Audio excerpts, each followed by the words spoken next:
don't just slip on a banana peel and land between your legs. We shoot it straight in here, baby. And you know what? As women, sometimes we just have to be honest enough to say, you know what? That hurt me. She didn't even tell me she was pregnant, Your Honor. She had one of her friends she grew up with inboxed me and her on Facebook and said, I'm not trying to start no drama. I thought I'd let you know that she had sex with 4 other guys. If you loved her, you would have been there for her. You can't say that you love her and never be there for her. So shut up.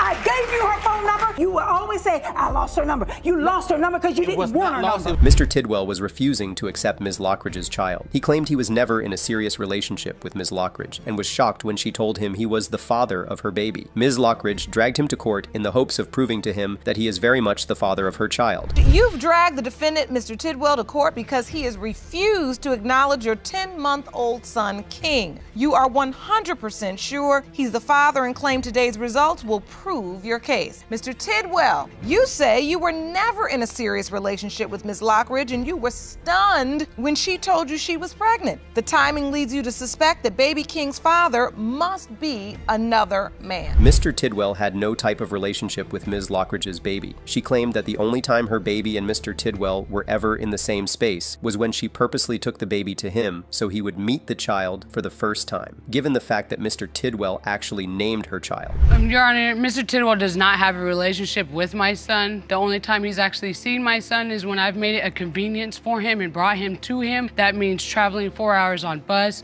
driving 2 hours on the car to drive to him. He hasn't helped with diapers. He barely helped with any clothes, and it hurts. It's frustrating. He named my son King. And how am I supposed to raise a king and he's not there? You named him King, Mr. Tidwell? Yes, Your Honor. There was no shaking his mind, trust me. When asked about the kind of relationship he had with Ms. Lockridge, he stopped the judge before she could finish her sentence and said there was no relationship to begin with. For him, it was all about having a good time without any intention of being in a serious relationship. So take me back to this relationship. I want to understand all There this. was no relationship. Just casual sex? Yes. We were on and off for 6 years. We were together for my understanding, how he led me to believe I was single or I was with him in a committed relationship for at least a year. And then I was my side, my personal opinion. We were together for a year. That's you? We've been messing around. Okay, well, anyways, we've been messing around for 6 years. I did leave for a 2-year period because I had to get my life back on track. Mr. Tidwell claimed Ms. Lockridge had done so many things that just made him realize there was no way he could be the father of her baby. He told the judge that she had another guy she was sleeping with, but Ms. Lockridge denied it and said there was no other guy.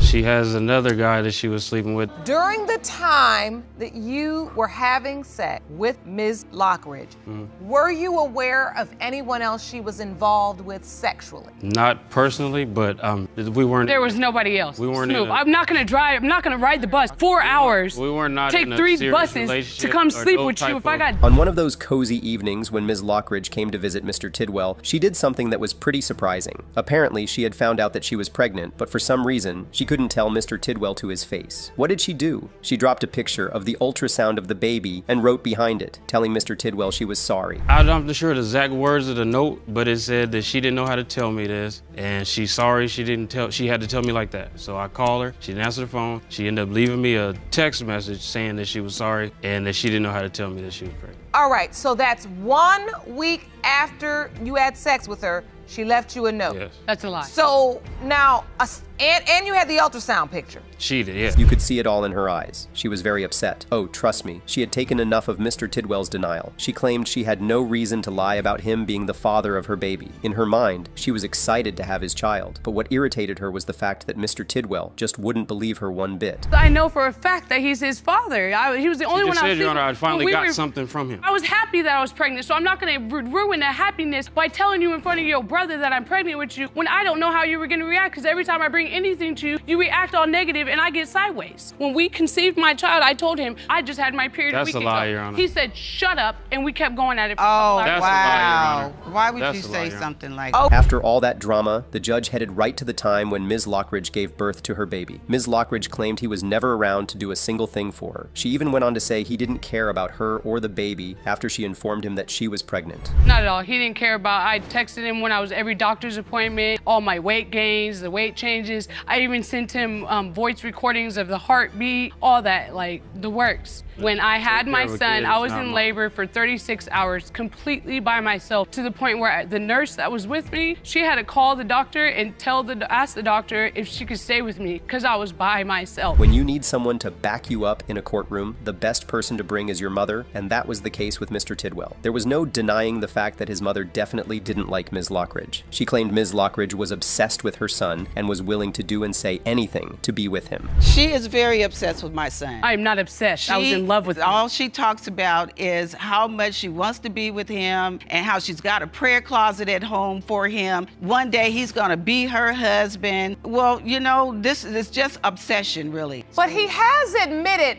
Mom, to being intimate with Ms. Lockridge. Yes. So why is it so far-fetched that he could be King's biological father? Ms. Lockridge claimed she asked Mr. Tidwell and his mother if they wanted to spend some time with her child, and they agreed. But Mr. Tidwell and his mother remembered the situation differently. They claimed she just dropped the baby off and disappeared without saying anything. You call them and say, can you keep King? I said, did you want to spend time with your son? Because I'm fixing to go take a modeling shoot in Nevada. No, she just dropped the baby off. She came to visit and brought him to visit. While she was visiting, she decided to leave. Yes. Okay. Not called. There wasn't. During the visit? Yes. She just up and left. Yes. No, I didn't. We didn't see her for 2 weeks. That's a bold-faced lie. I don't care what you say, bro. On my mama, bro. I told them. Their drama had definitely gone on for way too long. It just kept going from bad to worse in the courtroom. The results are in, and the judge is ready to get to the bottom of the situation. Who do you think the father is? Mr. Tidwell, you are not his father.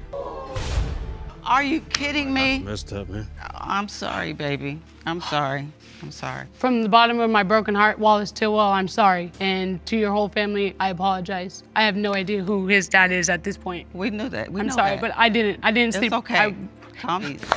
Ms. Alston was desperate to find out who her real father was. She initially met Mr. Holmes at the age of 15 and is now in court to prove that he is her father. Mr. Holmes, on the other hand, believed there was no way he could be her biological father. He claimed her biological father was the man on her birth certificate. Ms. Alston, you've come to court to prove to the defendant, Mr. Holmes, whom you first met at the age of 15, that you are his biological daughter. Yes, Your Honor. Mr. Holmes, you say there's no way she's your child, and today the DNA will prove your case. You say her biological father is David Alston, the man who is on her birth certificate and paid child support for her. Ms. Alston started her story by telling the judge that her mother and Mr. Alston, the man who is her current dad, were initially married. She claimed that even though Mr. Alston's name was signed on her birth certificate, Mr. Holmes had always been like a father figure to her.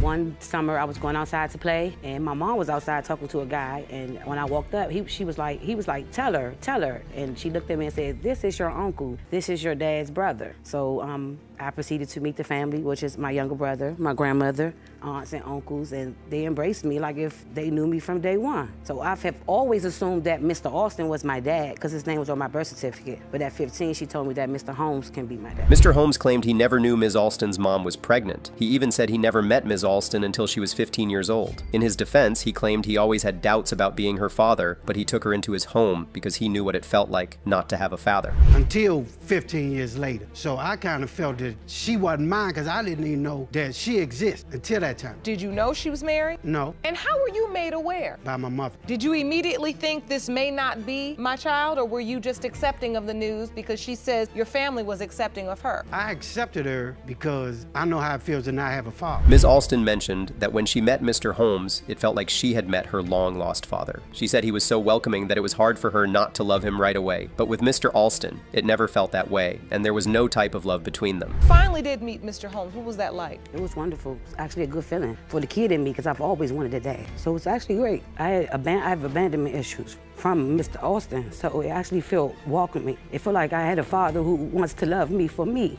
So it felt wonderful. So what was your relationship like with Mr. Alston? Explain that. Your Honor, I hate to say this, but I hate him. I do, because he abandoned me and left me. Well, Mr. Holmes' mom was present with him in the courtroom, and she was asked what she knew about the whole situation. She said that Ms. Alston's mother came to her initially and told her that Mr. Holmes was the father of her baby. Well, her mother came to me first and said that Donna was my son's child. So I told John, I said, John, Donna is my grandchild. And when her mother told you this, did she say or mention that there could also be other possible fathers? No, she never admitted that to me. She just told me my son was Donna's father. And I believed it. I mean, it was only right that the judge asked Ms. Alston if her mother ever gave her some clarity as to who her real father was. She claimed her mother told her that her father was Mr. Holmes, and she went with it because he was more of a father figure to her than Mr. Alston, who her mother was married to. Did she ever give you a reason? She never did. She's never. Did you ever ask her? No, I never asked. So you just... When she told me and I met Miss Jenny, when they took me in as a family, I just ran with it because she said he was my dad. Did you run with it because you had such a difficult relationship with Mr. Alston? Yes, Your That Honor. you just needed somewhere to run? Yes, Your Honor. Mr. Alston finally walks into the courtroom. For him, everything that was going on felt like a dream. He always believed Ms. Alston was his daughter, and he is just getting to find out that there is a possibility he might not be her father. 15 years ago?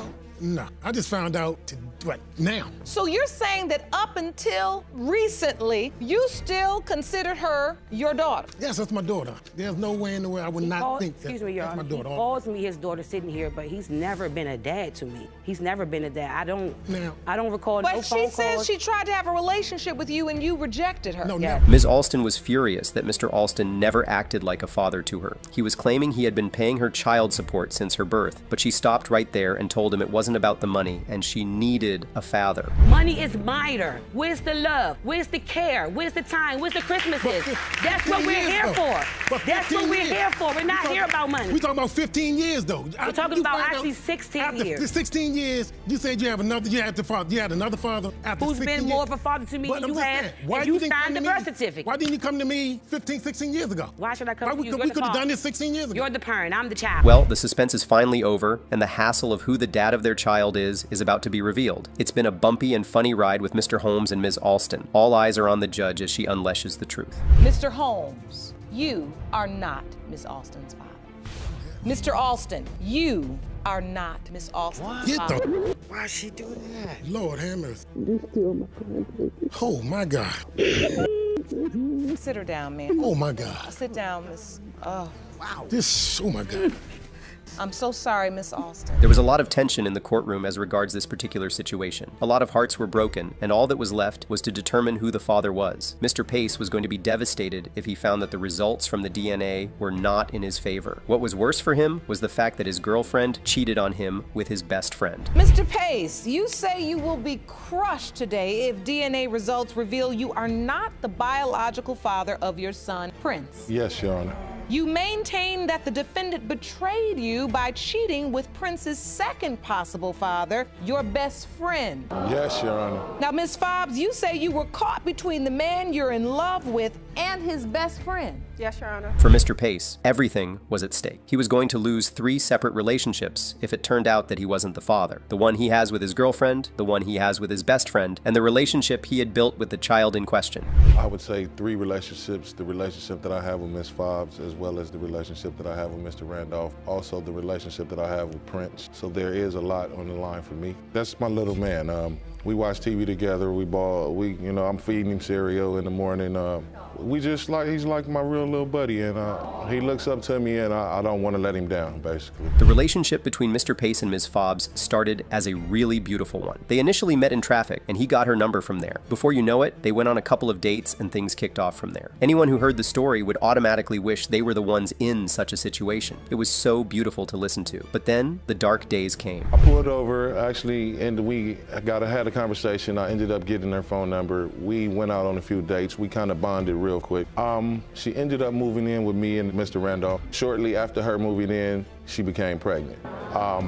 Once we found that out, being that she wanted her own space, we ended up moving into another spot together. And that's where I've been ever since, as far as in the relationship with her. It was time for Ms. Fobbs to answer the allegations of how her cheating started. Apparently, she moved in with her boyfriend and his best friend, and that's where it all began. She claimed that the cheating escapade happened only once with Mr. Pace's best friend, and it was because he was always away at work. As a feeling of neglect. The situation with me and Randolph was a mistake, a big mistake, the worst mistake I think I ever made, because I've never intentionally set out to hurt Byron in any way. I just want this to be okay. I want everything to stay the way it is. I don't want us to separate the situation or anything. So when you say you took this as neglect, the magic question was finally asked, and everyone wanted to know how Ms. Fobbs ended up sleeping with Mr. Pace's best friend. Mr. Pace said was in a very heated argument with Ms. Fobbs when she dropped the bombshell on him. That's interesting. We were actually in a heated argument at the time that it occurred, but it kind of just got blurted out to me that Mr. Randolph could be a potential father for Prince. Wait a minute. So you're in a heated argument as a couple, and just out of the blue she yells, and by the way, your best friend could be Prince's father? Correct. Prince was 2.5 at the time. When Mr. Pace found out the atrocity that had occurred, he immediately went to his best friend to ask him point blank if he actually slept with Ms. Fobbs. Sadly, he didn't deny the accusation. Everyone in the courtroom couldn't wrap their heads around the fact that something like that happened. Strangely enough, he did say yes. So Mr. Randolph, I just have to ask, how could you sleep with your best friend's girl? Well, to answer that, Your Honor, I wasn't in the right state of mind. We both was intoxicated. You know, he was out promoting clubs, and she used to come home from the club intoxicated. Now Mr. Randolph, the best friend who could also be a potential father to Ms. Fobbs's child, submitted a picture of him and the child, claiming that there was a resemblance between him and the baby. But Ms. Fobbs said she couldn't see any type of resemblance when she looked at the picture. You think you look pretty much exactly alike? Little characteristics, forehead maybe, mouth. But when you look at this picture, Ms. Fobbs, do you see any resemblance? No, I don't. None? None. Do you see a resemblance to Mr. Pace? Yeah, he looks like Byron more than he looks like Randolph. I see my nose a little. Well, the suspense is finally over, and the hassle of who the dad of the child is about to be revealed. It's been a bumpy and funny ride with Mr. Pace and Ms. Fobbs. Who is the father going to be? Mr. Pace, you are not his father. Oh, man. So sorry. That's not what I wanted to hear. I'm so sorry. It's not right. Do you need to sit down, Mr. Pace? Are you okay? I'm okay. I promise you, by the end of this case, you will be left in shock. Ms. Holthouse was in court, having no idea who the father of her child was. Here's the crazy thing. She thinks the defendant, who is her mother's boyfriend, is the father of her child. Mr. Chenault admitted to sleeping with his girlfriend's daughter, but claims he isn't the father. Ms. Holthouse, you are here to prove paternity of your 3-month-old son, Zayden. Yes, Your Honor. Shockingly, you confess it's either a man you shared a sexual relationship with who wants nothing to do with your child, or the defendant who happens to be your mother's boyfriend. Now, Mr. Chenault, you are Ms. Holthouse's mother's boyfriend. Yes, Your Honor. There was only one question to be asked, and that was how Mr. Chenault found himself getting into a sexual relationship with his girlfriend's daughter. She claimed it all started as a text message, and from there, things got pretty intense. It started out as a text message, Your Honor. I received wasn't supposed to come to me, and a word was misspelled. It was a word. A few days later, she had on tight clothing, little skirt, breast out, and next thing you know, one thing led to another. We started flirting with each other back and forth. Things just escalated from there. Wait a minute. Did you ever think in your mind this is inappropriate? Oh, there was a lot of truth to be revealed in the courtroom. The judge initially thought the text message was meant for someone else, but Ms. Holthouse told her that wasn't the case. She claimed the message was actually intended for Mr. Chenault. It was meant for him, but my mom was sitting right beside me when I texted him this. So I was asking him when he's gonna come over. Did you have any thoughts, intentions about having a sexual relationship with your mother's boyfriend? I had not really thought about it until I got a phone call from him. And he was talking about having sex and going somewhere. Trust me, it was really hard for the judge to keep her cool. The whole situation was just beyond irritating. When Ms. Holthouse sent the text to her mother's boyfriend, he didn't stop the whole situation from proceeding. To make things even worse, their sexual relationship went on for over 6 months. So how long did this sexual relationship last? It was about 6 months. 6 months? Yes, sure. Did your mother have any idea this was going on? She didn't have any idea until Mr. Chenault and her got locked up and he got out while he was in jail. How did she find out? She had kind of manipulated both of us, saying that I told her about what we did and I never said anything, and she said that he told her about what... The situation gets even worse. While Mr. Chenauld was having a good time with Ms. Holthouse behind her mother's back, he was also still very much in a sexual relationship with Ms. Holthouse's mother. We did, and he never said anything. And who confessed? Actually, I confessed. You did? Yes, ma'am. Were you also still sleeping with her mother during that time? Yes. Now you know that's just nasty. Yes, Your Honor. Ms. Holthouse, how were you sneaking around behind your mother's back with her boyfriend? When Ms. Holthouse found out she was pregnant, as you would expect, she kept it a secret from her mother. She wasn't particularly sure who the father of her child was because she was sleeping with Mr. Chenauld and another man. So tell me what happened. Well, at the moment I did not know, but as my mom was pregnant with my sister, my sister is Mr. Chenault's daughter, and she was... Wait, how old is her daughter? She's about to turn 11 months. How old is your child? He is 3 months. 3 months. When you find out you're pregnant, whose child do you think it is? At the moment, it could have been 2 guys. Well, we all had to hear from Ms. Holthouse's mother, or should I say girlfriend, in Mr. Chenauld's case. Now she walked into the courtroom, looking very disappointed in both her boyfriend and her daughter. She went on to talk about how she caught them, and trust me, it was mind-blowing. Your intuition told you something was going on. Right, because my daughter was acting funny. What was she acting like?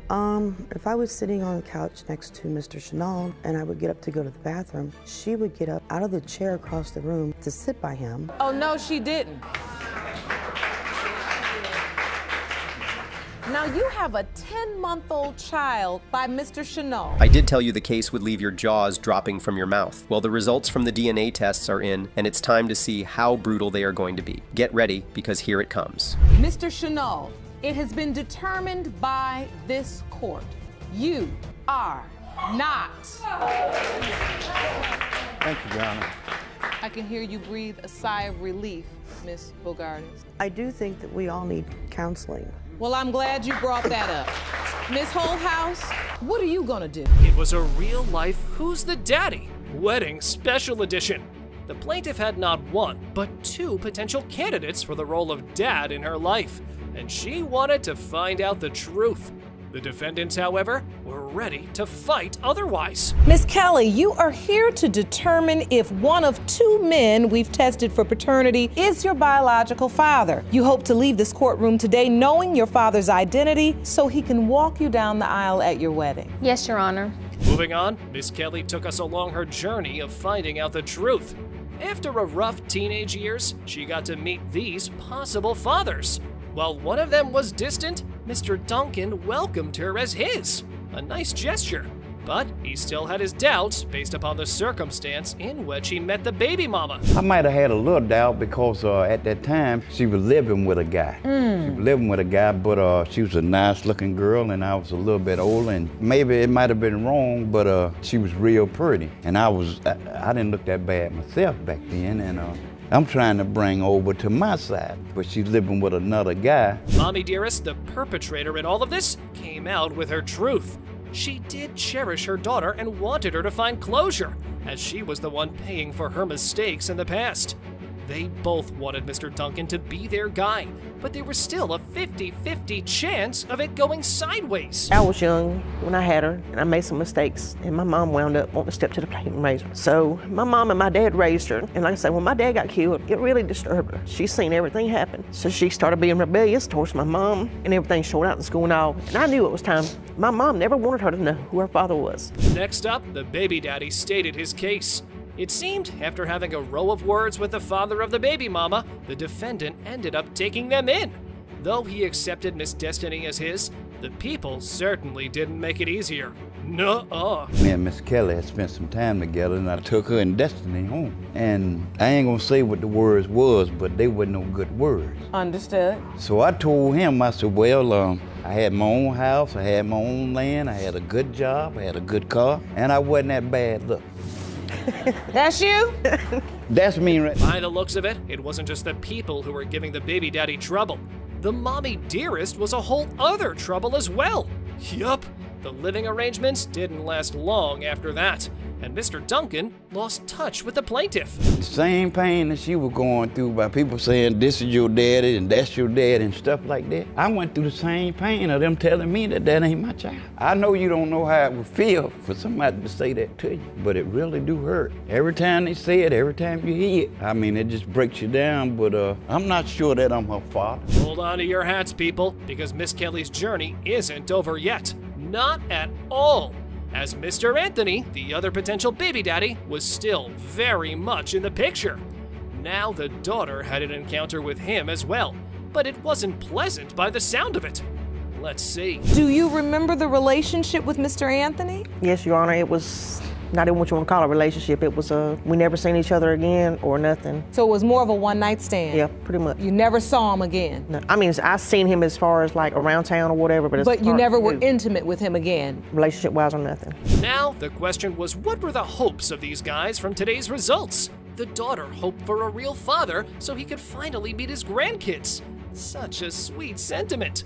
Though Mr. Anthony was initially shocked, the question was now nagging at him as he had been in the dark for so many years. True that. I know this man, and I don't have nothing against this man. If this is this man's daughter, then I'm proud for him to have his child, because this, if you ever had a child and you were glad to have a child, this would be one up. So if this is his child, then I know he'll be more than proud for her to be his daughter. All the pieces of this paternity puzzle were finally about to fall into place. The grand reveal was here. Let's see whether Miss Kelly gets to have a father to walk her down the aisle or not. Here we go. Mr. Duncan, you are not her father. How are you feeling? Confused still. That's understandable. This was a sizzling story of love, betrayal, and baby drama. The plaintiff claimed the baby daddy was okay with their first child, yet the second one was denied fatherly treatment. The defendant, on the other hand, claimed it to just be another ploy to entrap him. Mr. Johnson, you testify that the plaintiff is a liar and a cheater who knows you are not her child's father, and that this is just a ploy to keep you in her life. Is that correct? Yes, Your Honor. All right. Setting up the tone of betrayal and heartache, Miss Amos sheds light on the fact Mr. Johnson had been no help in raising their kids. And not just baby Paris, but their first kid, baby London, as well. Apparently, baby London was also deprived of fatherly affection. He don't even acknowledge the fact that my baby is a possibility to be his. He acknowledge her at all, like she don't exist, period. So wait a minute, you have an older child together, London. Correct. He does stuff for that baby. A little. But he does nothing for Paris. Absolutely nothing. Following that train of thought, the baby daddy came up with his testimony. It seemed Miss Amos had trouble being in a committed relationship. The good old concept of loyalty was lost on this baby mama. I done seen text messages on her phone from other guys saying, "Is you coming with me again tonight? I enjoyed myself." So are you all in a relationship? Not at the moment. Miss Amos, you were supposed to be in a relationship with Mr. Johnson. That's correct. You find out you're pregnant, and then what happens? You tell him? Yes, ma'am. Next up, the baby mama tried to justify her promiscuous behavior by blaming the defendant, as he started it. She was just reacting to his actions, apparently. Well, the tit-for-tat game was displaying drastic consequences now. I went to the store, I had got a pregnancy test. I took the test, I kind of briefly sat in the bathroom and I cried because at that moment, it was kind of hard on me, trying to deal with another child. So as I walked out the bathroom, he was laying on the couch, I went up to him, I showed him the pregnancy test, he looked at me and he was like, "It ain't mine," instantly. Because she's a cheater. Time to go on a long rant. The plaintiff admitted to messing around right in the middle of this court, and yet she was firm on the belief that the defendant was her baby daddy. And he was obviously not buying that. Why are you so sure Mr. Johnson is his biological father when you are admitting in court right now that I was sleeping with somebody else 3 or 4 times a week? We had unprotected sex, but, majority of the time we was, using... A condom? Yes, ma'am. When I told Gary that I was pregnant, I was not 3-4 months pregnant. The plot thickened.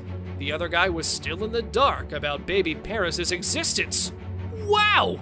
Miss Amos was good at keeping secrets. This was interesting since the witness she brought also just got to know about certain developments in the past. All right, so now, do you think your cousin, Mr. Johnson, is Paris's biological father? Absolutely. She looks just like his other 2 kids. The information that she gave today, I would have a doubt, but you know what I'm saying? She looks just like the others. Oh, you got some new info today, too. About the whole, you know, sleeping with 2 people around the same time that Paris was conceived. Fasten your seatbelts, people, as baby mama was about to take us on a wild ride. The court was in session for baby Paris's paternity. But after hearing the witness's testimony from the defendants, more trouble was ahead of the baby mama then. She told me out her own mouth, this is not your brother's baby. I told him he can go on. So see the thing. When did she tell you that? When she was pregnant. I don't need to hear anything else. And so that's where I was going. I was like, okay. You and I said that. I said that, and the reason why I said that was because it was in the heat. You know, it was in the heat of the moment. We was arguing. We was into it. The baby mama had been quite a busy bee during both of her pregnancies, it seemed. Yup. But now, everything was out in the open, and it wasn't being received well. Most importantly, Miss Amos's case was weakening by the second. So you were having sex with somebody else? I was. During the time you found out you were pregnant? I was. And there is a paternity question surrounding. Is it the same man you were sleeping with during the time Paris was conceived? No. It is not? No. So it's a different guy? Yes. Poor Mr. Johnson. He was clearly having a hard time. This evil deception left him speechless. Here he was having doubts over one kid, and turns out that the kid he was sure about was also doubtful. That was quite harsh. I kind of feel hurt. You say you feel hurt? Mm-hmm. They did with my baby, and I didn't feel like she was cheating at the time with London. So at that time, you really had no real clues that she was sleeping with anybody else? That's right. But your sister has been honest today, and I presume she's been honest with you. Yes. Dear Lord, woman, take some pity on the baby daddy. It seemed the plaintiff didn't have a one-time thing with the other guy. Nope, it was more, and it continued till the second baby even.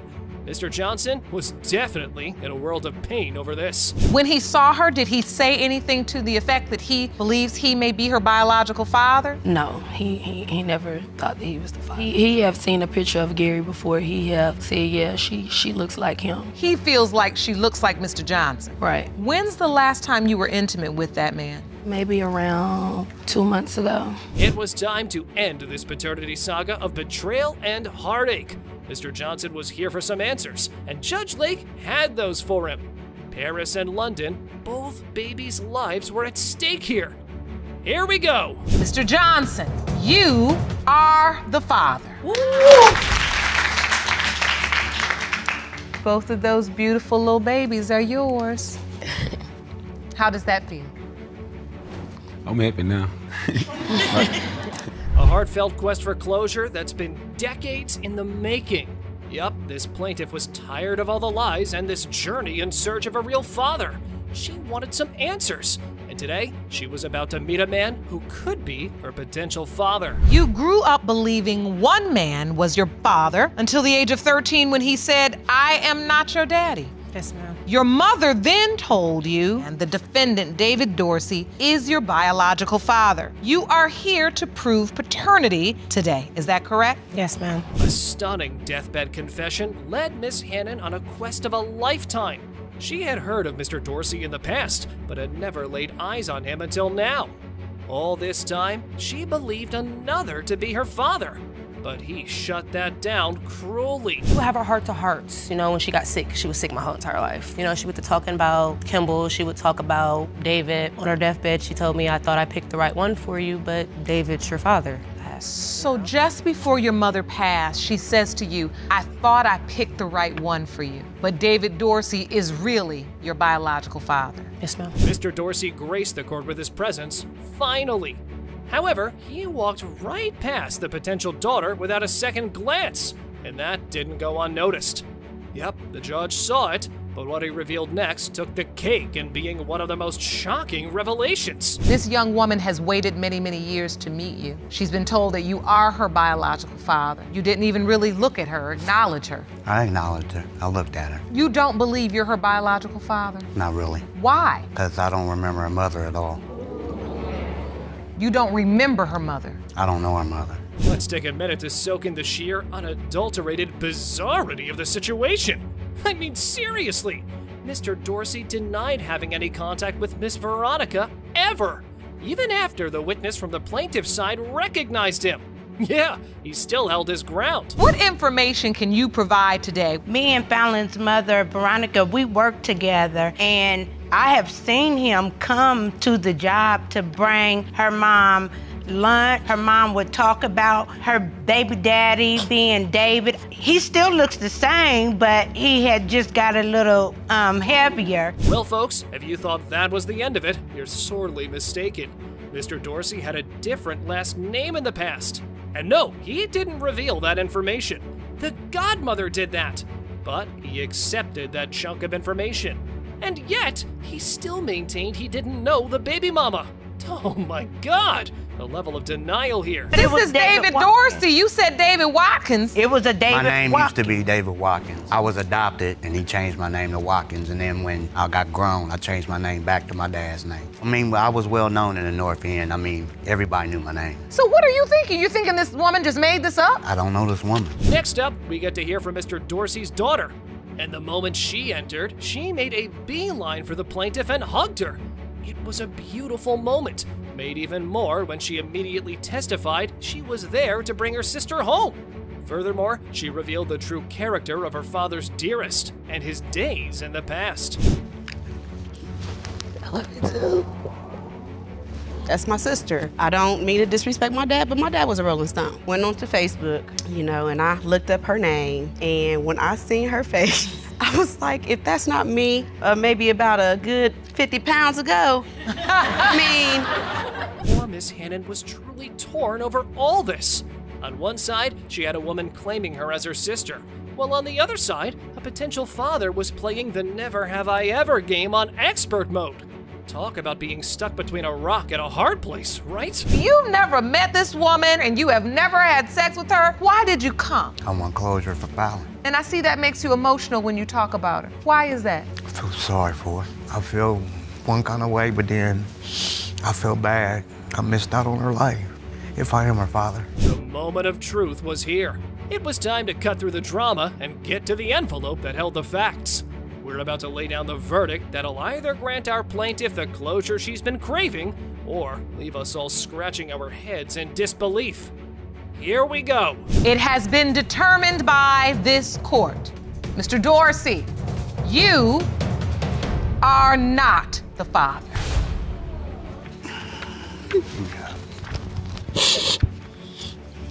I'm sorry. No, don't be sorry. You are my sister. Fallon, that doesn't matter to me.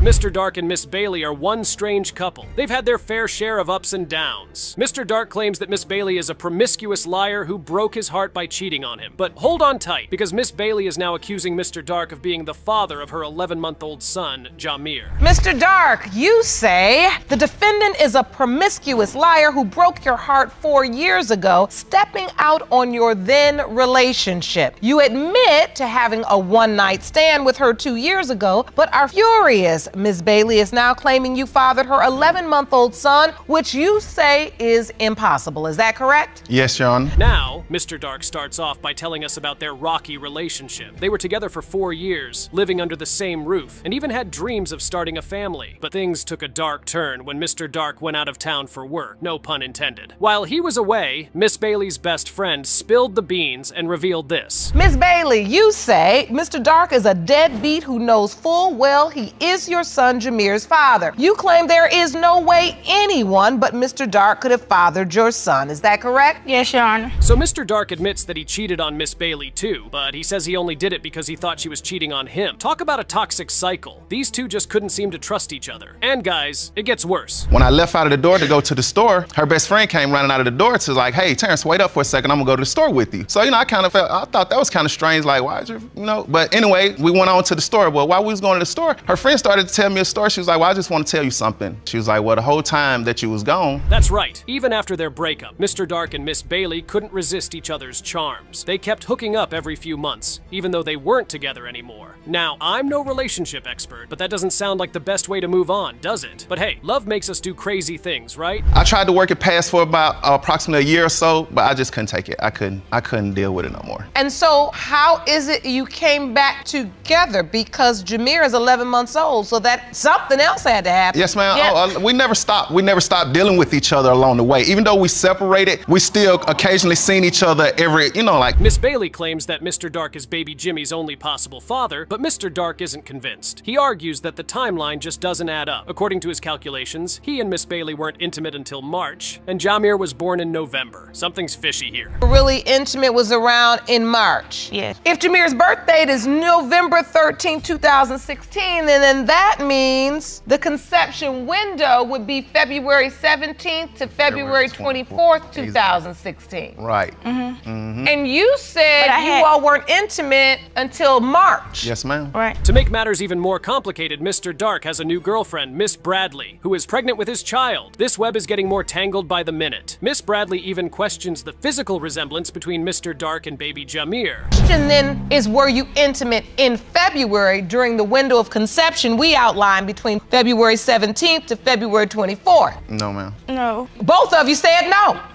So, Miss Bailey, I must ask you, respectfully, who were you intimate with during that time in February? No one. I haven't had sex in February. Mr. Dark then reveals that Miss Bailey has a history of paternity questions with her previous child. She also has a thing for men in relationships. Yup, this girl just can't catch a break when it comes to paternity issues. Let's see if the truth finally comes out here. What else do you know about the paternity situation? Well, my due date is November 19th. My conception date is February 24th. Oh, and we're now 1 year later, but what you're saying is that you have a similar due date as the one that was presented for Jameer, as when Jameer was born. Yes. Now, according to Judge Lake, Mr. Dark made a big mistake by signing the birth certificate before confirming paternity. By doing so, he legally acknowledged himself as the father of baby Jameer. And guys, that's a tough pill to swallow if you have doubt. I'm telling you, that's exactly what she said to me. Listen, ultimately, it's Jameer's life that's truly at stake in this moment, because your relationship seems to be resolved, but the paternity question has not been resolved. Right. What are you hoping for, Miss Bailey? That he step up and that he do for my baby. Like, I don't understand. All right, folks, it's time for the moment of truth. The DNA results are in, and we're about to find out if Mr. Dark is the father of baby Jimmy. Emotions are running high, and the stakes couldn't be higher for baby Jameer. Mr. Dark, you are the father. You are the father. I told you that he was yours. Your word ain't, man. Okay. So listen, when I first told you were the father, Mr. Dark, I saw genuine emotion on your face, because I felt like in that moment you understood. If you thought shame and regret automatically follow every cheater, you'd be dead wrong. Mr. Muhammad is determined to prove that he is the biological father of Miss Walton's 2-year-old daughter, Brooklyn. Miss Walton, on the other hand, blatantly confesses to having an affair with another man every single day of the month. There's no telling how this one will go. Mr. Muhammad, you are here to prove that you are the father of the defendant's 2-year-old daughter, Brooklyn. You claim the only reason she is denying paternity is because she wants to be in a relationship with the other man. Is that correct? Yes, Sean. Infidelity is no stranger to this court, but cheating every day of the month takes it to a whole new level. The sheer audacity and commitment to deceit is mind-boggling. One can't help but wonder how Miss Walton managed to juggle multiple affairs on a daily basis. So maybe she can fill us in. You were secretly cheating on Mr. Muhammad and had sex with the other man almost every day of the month. And there is no way Mr. Muhammad is Brooklyn's father. Is that correct? Yes, Your Honor. Well, that was enlightening. So according to Miss Walton, her affair was only in response to Mr. Muhammad's affair, a fact which Mr. Muhammad conveniently left out of his testimony. Turns out we have a messy one in our hands, folks. Let's hear Mr. Muhammad's rebuttal. They have an affair with another woman before he had moved in with me. And during that time, while he was having his affair, I was having my affair also. Oh, so you all were together, but both having affairs? Yes. No. Well, basically, I wouldn't say we were together. No. I wasn't having no affair. We was together. She told me that this gentleman was her cousin. Things just got even more outrageous when we learned that Mr. Muhammad believed the other man was Miss Walton's cousin. Adding fuel to the fire, Miss Walton admits to having unprotected sex with both men during the window of conception. This revelation turns the paternity question into a real puzzle. With two potential fathers in the picture, it's a race against time to uncover the truth. Sneak around with the other guy behind Mr. Muhammad's back. Well, what happens is we was sneaking off to the hotel and having our, relations there. And where were you supposed to be? Where did you Work. tell Mr. Muhammad you were? Work. I told him I was at work. All right. She ain't at work. She ain't at work. I did work because during my pregnancy I was working 2 jobs, so Mr. Muhammad wouldn't even help me with anything. She's cheating, Your Honor. Why should she think she at work? She's cheating. Mr. Muhammad stumbled upon a text message from Miss Walton to the other man, revealing her missed period. He should have probably stopped snooping around at that point because he also found out that Miss Walton and her so-called cousin were having a full relationship behind his back. That was the moment that set the stage for this courtroom showdown. So you had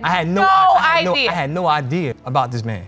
Like I said, she told me in the beginning that was a cousin. I ain't thinking nothing of it. I'm thinking it's a family member. So can you tell me how you found out about the man at all? Just start from the beginning. You stop having sex with me. Your Honor, I know when you start having sex with me, it's a problem there. Mr. Muhammad passionately insists that he is Brooklyn's father. He points to their shared features and emphasizes his commitment to being a responsible parent. On the other hand, Miss Walton maintains her stance, insisting that the other man is the biological father due to the frequency of their encounters during the window of conception. We want to know about the window of conception. I know the date. The date was February 21st in my mama's house, in the bathroom. We was in the mood.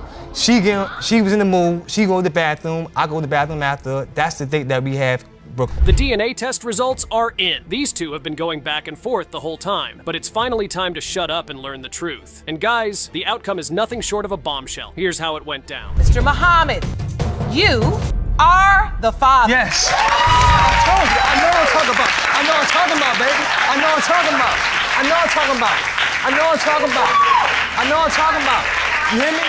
I know what I'm talking about. Right now, you have 2 children together. Let's stop making this a fight. Do you understand? Yeah. Like we said, this court is no stranger to infidelity. On that note, meet Ms. Lima, who found herself in a sticky situation after having an affair with Mr. Anderson, a married man. Buckle up, folks, because we're about to witness a roller coaster of emotion. Ms. Lima, you admit to making a huge mistake and hope it doesn't affect your baby Christina. You had an affair with Mr. Anderson, who is married, and believe he's your daughter's father. Yes, Your Honor.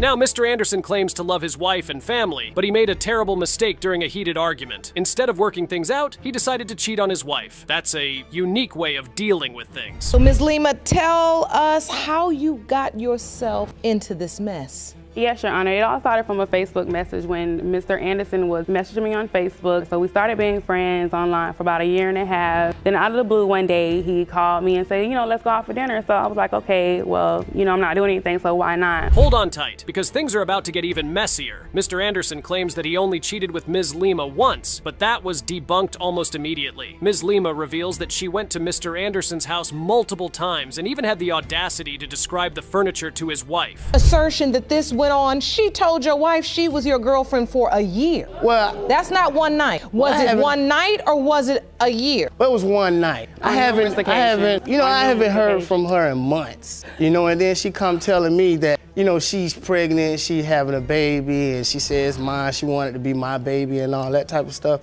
I told her. So apparently there's yet another man in the picture, Mr. Scott. He claims to have been involved with Ms. Lima at the same time she was seeing Mr. Anderson. It's a love triangle, guys. Or is it a love square? And things only got more interesting from there. Well, if she's looking for a cash out, you gave her the directions because you led her right to your treasure, and that's your family. You did. Yeah. So you become pregnant. Yes. What a bombshell. Mr. Scott reveals that Ms. Lima told him about Mr. Anderson and the possibility that he could be the father of her child. As the court proceedings continue, tensions rise between Mr. Anderson and his devastated wife. Very difficult testimony. I know that was hard for you to hear. Yes, it was, Your Honor. Has the testimony you heard today been different from the understanding you've had? Yes, Your Honor. Please explain. Once we messaged each other, I asked her for her phone number because I want to talk on the phone. You understand? And when she was telling me the things that she was telling me. The jury is still out on this couple's future, but the DNA test results are in. The courtroom is buzzing with anticipation as Judge Lake receives the envelope. It's time for the moment of truth. Will it be Mr. Anderson, Mr. Scott, or someone else entirely? Mr. Scott, you are not her father. Mr. Anderson. Yes, Your Honor. You are not her father. Oh my God. Come There can't be. Oh my God.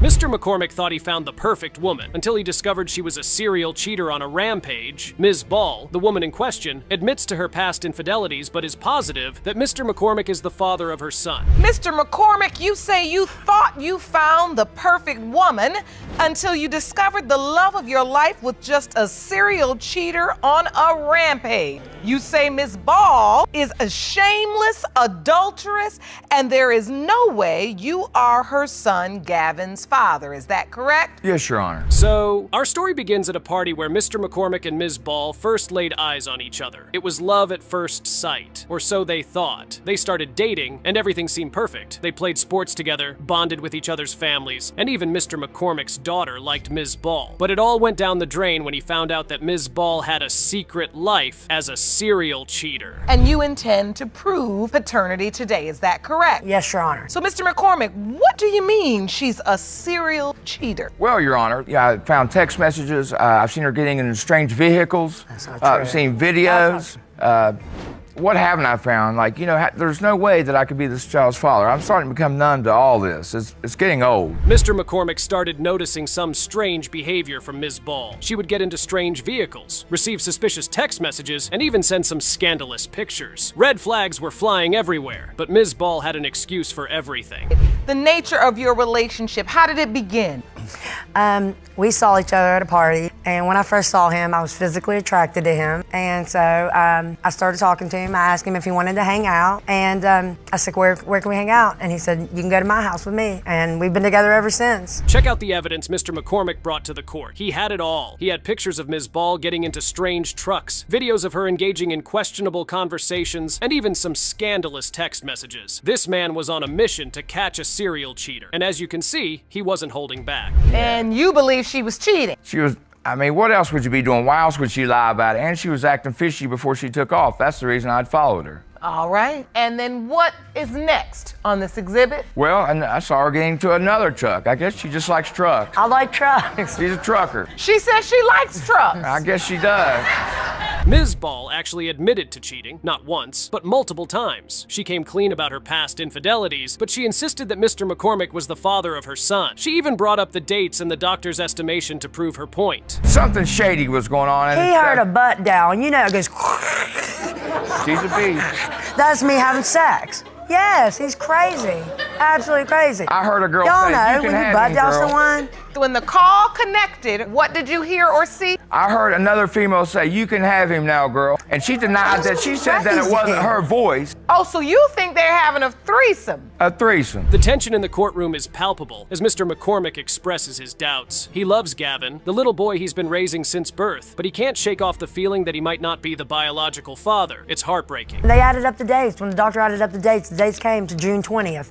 I had not messed around since May, and I mean, honestly, I'm over June 20th. I hadn't messed around since like May 2nd, and we moved in together, and now she's a mathematician. Gavin, the adorable little boy caught in the middle of this mess, deserves to know the truth and to have a stable and loving family. His parents obviously have their faults, but he is innocent in all of this. The stakes are high, and the truth needs to come out. It's time for the DNA results. Mr. McCormick. Yes, Your Honor. You are the father. Well, I'm glad, Your Honor. I'm glad. Now we can move forward. Stop the accusations. Let's move forward and raise this little boy.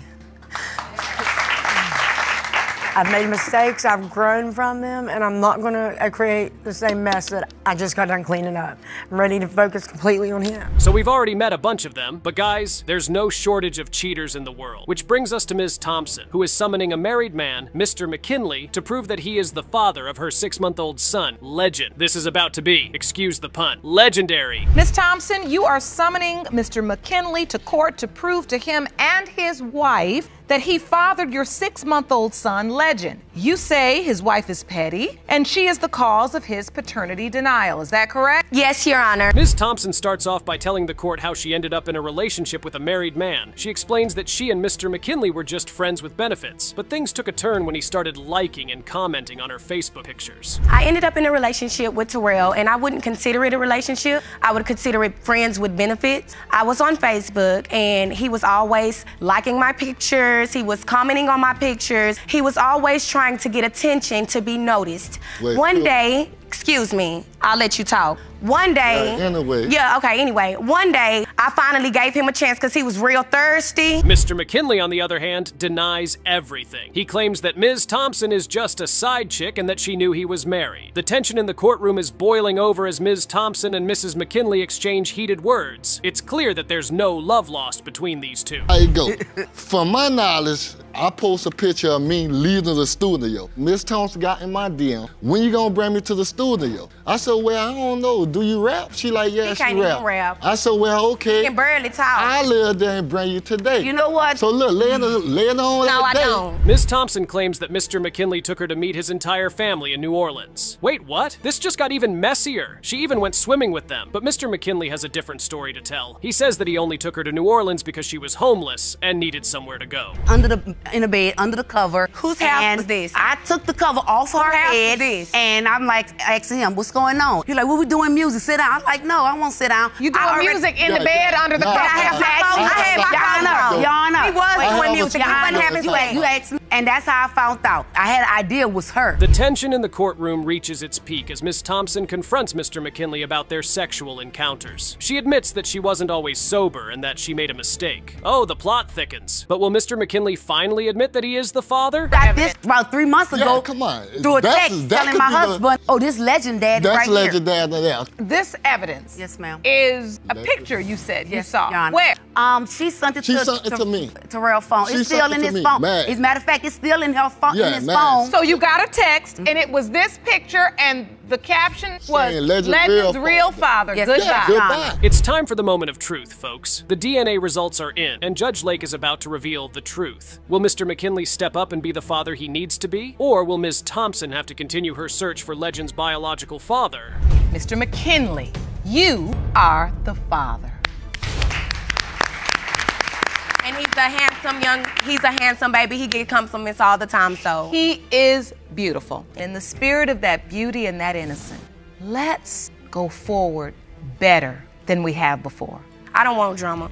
I never did want drama. It just hurt me when I ask for something and they don't do it. Mr. Nelson here is sleeping with both his wife and the mother of 5 of his kids without telling either woman about it. And despite that, he's in court today to tell his baby mama, Ms. Thomas, that he doesn't believe he's the father of her 5th child, despite the fact that he still continues to sleep with her. And here is what Ms. Thomas had to say about that. The only thing that I can think of is because he recently got married. Is that true, Mr. Nelson? No, it's not, Your Honor. It was good in the beginning when we first started having children. And then after that, it's like me and her started like both doing our own little thing. And we was already about to split, but she ended up getting pregnant. But at that time, she was already messing around with other guys. So I didn't know what to believe. It was rocky, but I was not sleeping with different men. Wait, what does she mean by especially during her conception date? Does it mean she might have been sleeping with other men outside her conception date? Well, before we can get into that, Miss Thomas has a bombshell for us. He cheated on me throughout almost our whole entire relationship. So, Miss Thomas, why put up with that? We went through hard times. Like, why wouldn't you want to make something like that work with somebody you had all these years with, all these kids with, and you just want to... That's why I don't even know the chat. Like, she has a point. If you have got 5 kids with someone, you generally want to make things work with them. But Mr. Nelson has very strong evidence of cheating behavior from Ms. Thomas. This ain't no joke. It was easy. I asked her, Your Honor, I said, are you going to leave this guy alone? She said no. She was like, let me think about it. I even threatened with her. I was like, if you don't leave him alone, I said, I'm going to go back to North Carolina. She was like, that's on you. So then I left and went to North Carolina. Carolina, so I was like, I'm gonna give you another chance. And she was like, all right. I said, so you're gonna delete everything out your phone and everything, change your number and everything. So wait a minute, you had 4 children together and then you find out Ms. Thomas is with another guy? Wow, that's cold. Really cold. And Ms. Thomas doesn't deny this cheating either. At this point, it's open information. They both actually agreed that it happened. What is this? Why then do you start having other men popping up on your phone? It wasn't men, it was that one man, not men. And why? Why did you get in a relationship with this one man? As retaliation for his cheating? Basically. So he seen how I felt all them years he cheated on me. He felt it. And So how long had you all been together when you discovered she was cheating? So Mr. Nelson cheated, and Ms. Thomas cheated, and we have a young boy who doesn't really know who his father is. Great work, everyone. Great work. Now, Ms. Thomas says she knows the child is his because she slept with Mr. Nelson while she was ovulating. Yes, Your We Honor. see that you are ovulating Friday the 6th to the 11th. Yes, Your Honor. And then on the 10th and 11th, you got sex. Because those are the 2 days that we had sex while I was ovulating, Your Honor. Those were the 2 days you had sex with Mr. Nelson. Mr. Nelson. Yes, Your Honor. When you were ovulating. Yes, Your Honor. Do you remember those dates, Mr. Nelson? No, I do not, Your Honor. Ms. Thomas doesn't look good here at all. Mr. Nelson has done a fantastic job of treating her as a cheating woman who has no morals. But she has a comeback, and that comeback is to blame the other woman. He was going around telling everybody that I was pregnant. Up until the time he met Miss Campbell, that's when he started denying my son. Mind you, he was cheating on me with her. I didn't know about her until I found out she was calling him through Facebook. And he was trying to lie then because we were still messing around even when he was with her. Wait, what? Okay, guys, if you're still sleeping with the defendant, don't bring them to paternity court because they will let the cat out of the bag like Ms. Thomas has done here. No, me and her, I'm not gonna lie to you, and I'm gonna tell my wife right in front, I apologize. But she already knew my wife already knew about it. She had caught me. It was a video and everything, she caught me. I thought I deleted the video out the phone. She went back in the phone. He's apologizing now because he got caught. All right, since we've brought her into it, I want to hear from her. Please stand, ma'am. Insane! What was Mr. Nelson thinking? That the truth wouldn't come out? That Ms. Thomas wouldn't let the world know that he was still sleeping with her? Anyway, here is Ms. Campbell's testimony about the whole thing, and it's explosive. Responsible from going from wifey to side chick. No, I'm not nobody's side chick because your husband is the one that tells me he wants to leave. But that makes you a side chick. No, it makes you a side chick. We're legally married. Wait a minute. No, it does not. Listen. He told me he married you out of spite. Both of you all confused. He's sleeping with both of y'all. Neither one of you are on a step higher than the other. Mr. Nelson really wants to eat his cake and have it while denying that he's had any cake at all. There's absolutely no way that is ever going to work, Mr. Nelson. No way. Despite denying Ms. Thomas's baby, he still texts her and she tells the court why. I want him to leave me alone, honest. If he's gonna make his marriage work, let your marriage work. I'll try to move forward with my life. He texts me, he calls me and tells me how much he misses me and wants to be with me. It's not the other way around, and I have messages. Your Honor, all right. And if he wants to be with me— Did you bring the messages to court with you? Yes, Your Honor. And yes, the messages are bad, really bad. They are so bad that immediately Ms. Campbell sees it, she starts sobbing because it might mean her relationship is over. Take a look. These messages are dated from 3 weeks ago. So what is your plan for real? You the plan. So are you really gonna leave her this time? You ask. You respond, Mr. Nelson, I want my family back. I hear you, but you said this last time, and I really need to know if you serious this time. This the kind of conversation a married man's having? Well, now that everyone knows the truth, it's time to know an even more important truth. We've got to let the DNA test speak its truth. Who is the father of Ms. Thomas's 5th child? Mr. Nelson, you are the father. It's number 5. I met him and he already had, 4 kids with her. So what's one more? I'll tell you what one more is. One more means this isn't over. This child deserves to know his father. His father's gonna have to come visit him. His father is still sleeping with his mother regularly. Mr. Lee insists that he was a virgin before meeting the plaintiff and says that one instance of sexual intercourse can never lead to a child. His mother also says her boy cannot be the child's true father because he has a glorious future ahead of him. That may sound ridiculous, but Ms. Johnson truly believes it. Here is what Mr. Lee had to say. She initially told me that she didn't even think I was the father. I had sex with a different guy and we thought he was the father, but it turns out he's not. I've written Chevy several times on a DNA test and he doesn't seem to care. I know you're gonna be mad and I completely understand why, but I need to know who my son's father is. Well, the only reason why I wrote him on Facebook is because I had no way to contact him. I moved all the way to Ohio. Oh, that is why Ms. Johnson here is angry. Anyway, Mr. Lee insists he isn't the father because of contradictory statements that his baby mama, Ms. Longshore, made to him. Here are those statements. And at first she was telling me like, oh, I'm pregnant, but I don't think you're the father. I had sex with other guys, it shouldn't even be you. And then afterwards, after the baby was born, she was like, oh, don't worry, it don't look like you, you're not the father.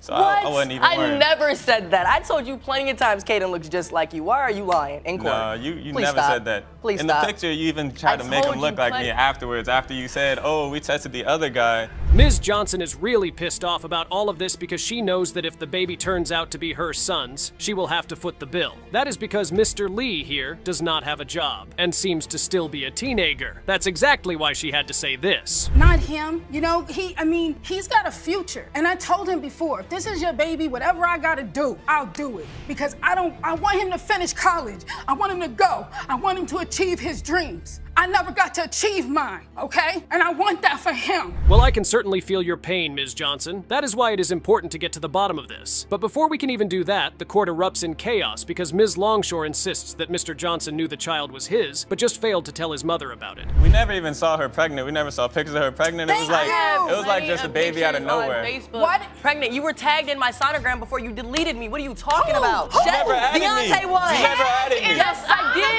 I never saw a sonogram. I've never seen you on Facebook. I want to understand, you tag his name in the sonogram. Ms. Longshore is basically saying she informed the father of her baby that he was indeed the father of her baby through the age-long tradition of tagging him on a sonogram post she made on Facebook. Yes, exactly right, a sonogram post. Mr. Lee insists that his football career is at stake here, and Judge Lake asks the question we all want to ask. What happened that day? You couldn't find any football to think about?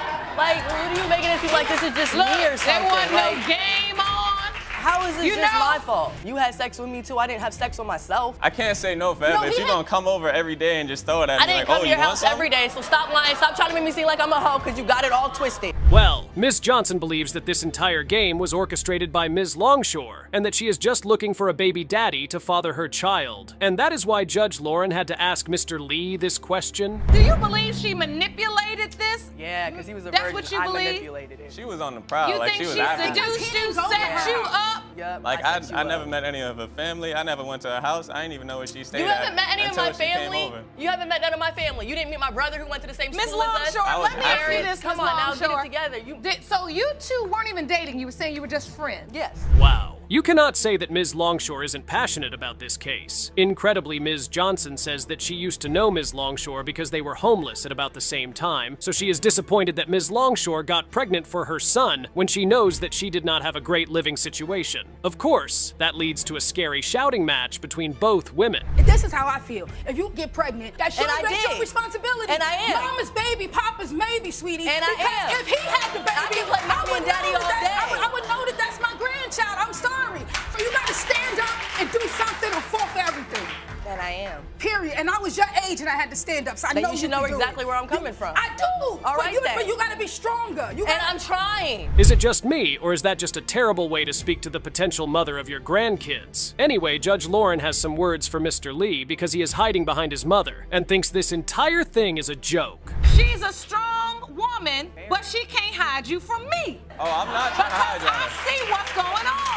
Yana, I'm not trying to hide. What I don't want you to do with your handsome football-playing, bright-futured self is to think you are without responsibility and that this is a joke. So here is the rundown. Mr. Lee does not think he is the father because he says he was a virgin before he met Ms. Longshore, and his mother agrees because she thinks Ms. Longshore is just trying to trap her son. Let us see what the DNA results have to say about that. Mr. Lee, it is without question you are Caden's. I told you! Told you! I got nothing left to say. Told you! Nothing left to say. Nothing left to say. Kiss my... Can I see my grandchild, please? Mr. Jones has now paid over $50,000 in child support for a child he believes isn't his. And he's in paternity court today to prove once and for all that he isn't Lakeitha Jones's father. And here's how it looks from Ms. Lakeitha's perspective. What was it like growing up around Mr. Jones and his family? Your Honor, I felt unwanted and lonely and Take me there. What was it like for you as a little girl? he was in and out my life, barely saw him. But you knew him to be your father? Yes. But you barely saw him? Yes. Was in and out your life? Yes, Your Honor. Do you remember quality time you spent with him? No, Your Honor. Wow. She really had a tough childhood, and her absent father was a big reason for that childhood. But Mr. Jones has an excuse for giving Lakeitha that sort of childhood. Let's see if it's a good one. Ms. Jones is saying she grew up with you in and out of her life. Were you involved at all? Yes, Your Honor, I was. Matter of fact, Your Honor, the problem was, Your Honor, that I never felt that Lakeitha was actually my child. And matter of fact, I addressed that with her mother on many different occasions. But we had to set up once before where when she was a little girl. But the test never got done because Mr. Jones says Lakeitha's mother took her out of the hospital before the test could even be done. Here is what he says happened exactly.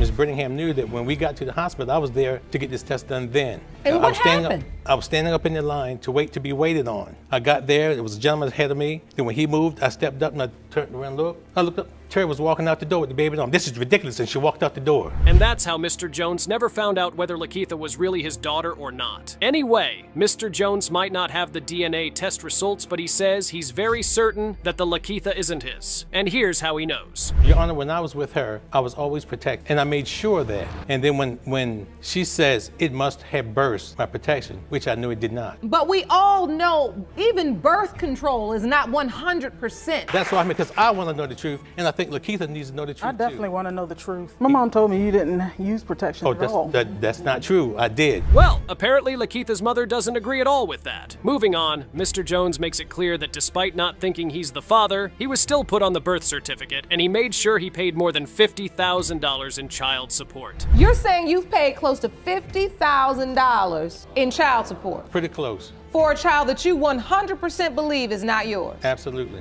I'm sorry she has to go through this today because I still love her just like she is my child. No. And as So far as her, wait. and as far as her not, and as far as I don't feel her like that not at all. coming to my house, that was her choice. That wasn't my choice. Wow, that's a lot of money to pay for a child that you believe isn't yours. If the child indeed turns out not to be for Mr. Jones, he would have wasted all that money. But Lakeitha still has a point to make about how unloved her father made her feel. When I would see him out in gatherings, people would say that, who's this? And you'd say, this is my daughter. I was like, oh, I didn't know you had a daughter. You told me that? No, you said that to them. No, that's not true. No, what was said was, they would say they didn't know he had a daughter. Yeah. And you would say that this was your daughter, and they say, oh, I didn't know you had a daughter. Why would I say that? Why indeed, Mr. Jones? Why indeed? But Mr. Jones's horrible parenting doesn't stop there. He also didn't invite Lakeitha to several family reunions, and she had to ask her mom to take her there without his knowledge and consent. You can see how much that hurt Lakeitha here. So does she know his family? Yes. Yes, I've been to 2 family reunions. I don't really remember the first one, but one of my youngest brothers told me about the family reunion. So my mom took me out there to meet my family. So your father didn't tell you there was a family reunion? No. Did he know you were coming? No. So you just took your daughter out to the family reunion? Yes. So she could meet her family? Yes, ma'am, I did. Wow, Mr. Jones, you're really the father of the year. Mr. Jones might not remember, but Lakeitha certainly remembers what people at that party told her. Why didn't you invite her? I don't know if I didn't. I cannot remember. If I had or not, I don't remember. Family members, when I got out there, was like, man, you look like him. You got to be his daughter. Did you look like anybody else in the family? Yes, I did have a resemblance to a lot of them. Who? I don't know the people's names. A lot of the cousins. So wait, Mr. Jones, it's your contention that she doesn't look anything like anyone in your family? No. Okay, let's move on. When Mr. Jones was sleeping with Lakeitha's mom, he was married. And when the woman got pregnant, she decided to call up Mr. Jones's wife and tell her that she was pregnant by Mr. Jones. And Lakeitha's mom doesn't apologize at all for doing something like that. Did you know he was married when you slept with him? Yes, ma'am, I did. And so you felt like his wife should know you were having a baby? Yes, ma'am, I did. And when you called her, what did she say? She said, what? Because I told her who I was. She was like, what? I said, yes, my name is Terry and I'm having Jerome's baby. I am pregnant by Jerome. Well, there's plenty of hurt to go around, Mr. Jones. Plenty of hurt. Before we get to unravel this mystery with the test results, things almost go sideways when Lakeitha's mother decides to start screaming at Mr. Jones. Look, let me tell you something. Let me tell you something I needed to know. Excuse me just a minute. But love to me is an action word. If you loved her, you would have been there for her. You can't say that you love her and never be there for her. So shut up. I gave you her phone number. If she changed it, I gave you her number. And you would always say, I lost her number. You lost her number because you didn't want her number. It was in my phone. The funniest thing in the world could happen right now if it turns out that Mr. Jones isn't Lakeitha's father, because it would mean all this aggression Lakeitha's mom is showing is just really fake and untrue. And Mr. Jones is the real victim here. Let's see what the results actually say. Mr. Jones, you are not Lakeisha's father. And that's fine. So now you know. Come here, baby. So now you know. That's all right, because you'll always be my baby. We say in this courtroom all the time, it takes DNA to be a father, but it takes love to be a daddy. Mr. Robinson doubts that Ms. Mitchell's baby is his because he learned that she'd been sleeping with 4 other men, despite telling him that she was a virgin. And today, Ms. Mitchell still insists on being a virgin before meeting him, and here is how she puts it. I was hanging out at these apartment complexes, and we hooked up and had sex. I lost my virginity, and I found out I was pregnant 3 weeks later. Wow. So, Mr. Robinson, is that account true? No, Your Honor. We hooked up one time. That was it. One time? Okay. One time. Well, that's about all you need is one time. Did you use protection? No. So how did Mr. Robinson even find out that she was sleeping with multiple men? Like, how did that even get into the equation? She didn't even tell me she was pregnant, Your Honor. She had one of her friends she grew up with inboxed me and her on Facebook and said, I'm not trying to start no drama. I thought I'd let you know that she had sex with 4 other guys, okay? Let me get this story straight. You start getting messages from the peanut gallery. Yes, Your Honor, from her best friend, Your Honor. Telling you. My best friend wouldn't say that. Okay, that's a strong allegation. But Ms. Mitchell says this man, who took her virginity, is lying, and she has no idea who spoke to him. Ms. Mitchell now claims that Mr. Robinson didn't even show up at the birth of her child because his other baby mama wouldn't let him, and her mother testifies to that happening. And hope was raised better than to lay around sleeping with men. I have no clue where they come up with that. No clue whatsoever where they come up with 4 men. That is not true. And as far as him saying that he was in jail, I have proof right here that he didn't get arrested until 2 days after the baby was born. So if he was in jail... And yeah, Heather is his other baby mama. And yeah, she's in court too, and has a few things to say as well. It's kind of weird to see Heather in court defending her fiance against his other baby mama. But love can make you do weird things, right? I've never done anything to this girl, ever. I've never disrespected She's her. immature I never and childish, She's on Your Honor. Facebook. She's 18 years old and she's immature and childish. That's my point. She updated her status about me all the time, claiming that I was on Facebook talking about her, and I wasn't. Oh, who cares? Who cares? Yeah, nobody cares about that. Exactly. Who cares? And Mr. Robinson is super weird for calling Ms. Mitchell 18 and immature. Didn't he know she was immature before sleeping with her? Anyway, let's move on to something else. Here is Ms. Heather speaking about her perspective of things. I have been I've tried being civil with Hope. She had messaged me on Facebook when me and Ryan was split up, tell me that she was sorry for the way that she was acting. Oh, yeah. And I told her, regardless, we need to get along. She, agreed to that, but then when it all came down to it, it was, she didn't want her around me. If me and Ryan was together, that he wasn't to be a part of Ryland's life. And there they go, shouting the place down again with absolutely no thought about the life of the beautiful child at stake here. This scene makes it suddenly obvious why Mr. Robinson, Ms. Mitchell, and Ms. Heather ended up on paternity court. Mr. Robinson has this to say about what will happen if he turns out to be the father. This baby is yours? I hope and pray to God on everything that I love. I have not known my father for 20 years. And yes, I haven't, but I know who my father is now. I don't want Ryland to grow up like that. If she is mine, by all means, I want to give her everything and anything. Have you ever met Ryland? No, I haven't. Because she won't let us. She will not let me. The only way she told me that I could see Ryland is if I came by my safe and if I left Heather. Well, isn't that a bit excessive? Mr. Robinson isn't obviously obviously going to leave the mother of his child because of Ms. Mitchell, and if they end up getting married, Ms. Heather will become the child's stepmother. So she has to be in her life. And before we get to the results, Mr. Robinson breaks out his trusty Face app to show that the baby isn't his. She doesn't even look like me or my son. She looks like I got evidence. She doesn't even look like me or my son, who is a spitting image. My son, and when I tell you he's a spitting image of me, just like Hope. My son is a spitting image of me. Like, and when I tell you that, hold on, what is this evidence you have? Jerome, will you please hand me this evidence? Look at my son and look at her. They look nothing alike. She looks That like is me. my identical twin. She may or may not look like Mr. Robinson, and it sort of doesn't matter since we will be looking at the DNA test results now and see if this baby truly belongs to Mr. Robinson. Mr. Robinson, you are the father. $337.50, that's what you would be entitled to if it was determined that Mr. Robinson was in fact Ryland's biological father. It has been determined that you are, and so I am awarding Ms. Mitchell $337.50, which is half of the child care expenses. Mr. Wheat was definitely an emotional man. He was in court to express his sadness and how he felt he had been robbed of being a father to a child he claimed was his. He wanted nothing more than to make up for lost time with his daughter. But Ms. Grider, the child's mother, claimed she had her facts right. Mr. Wheat, you filed your case because you claim you've been robbed as a father. You are desperate to prove to the defendant that you fathered her 19-year-old daughter, Sierra Sloan, and once you do, you want to make up for lost time. Is that correct? Yes, Your Honor. The first statement that dropped from his mouth was that he believed he was the father. He wanted to reunite her with her other siblings and couldn't wait for her to call him daddy. He claimed anytime he thought about the time he wasn't present in her life, it broke his heart. I believe she is mine, so I want her to make up for all the lost time so she can meet her sisters. And so what does it feel like knowing that you may have missed 19 years of your daughter's life? It's hurtful, very hurtful. Do you think about all of the times of her life you've missed, the important moments? Yes. As much as she wanted Mr. Wheat to be her daughter's father, she just couldn't lie about her facts, and she knew he wasn't the father. She claimed that back when she was 19 years old, she was around so many men and did so many stupid things. Because I was 19, I was young, dumb, and full of eggs, and I was doing me. Young, dumb, and full of eggs and doing me. I don't think I've ever heard it explained like that. Okay.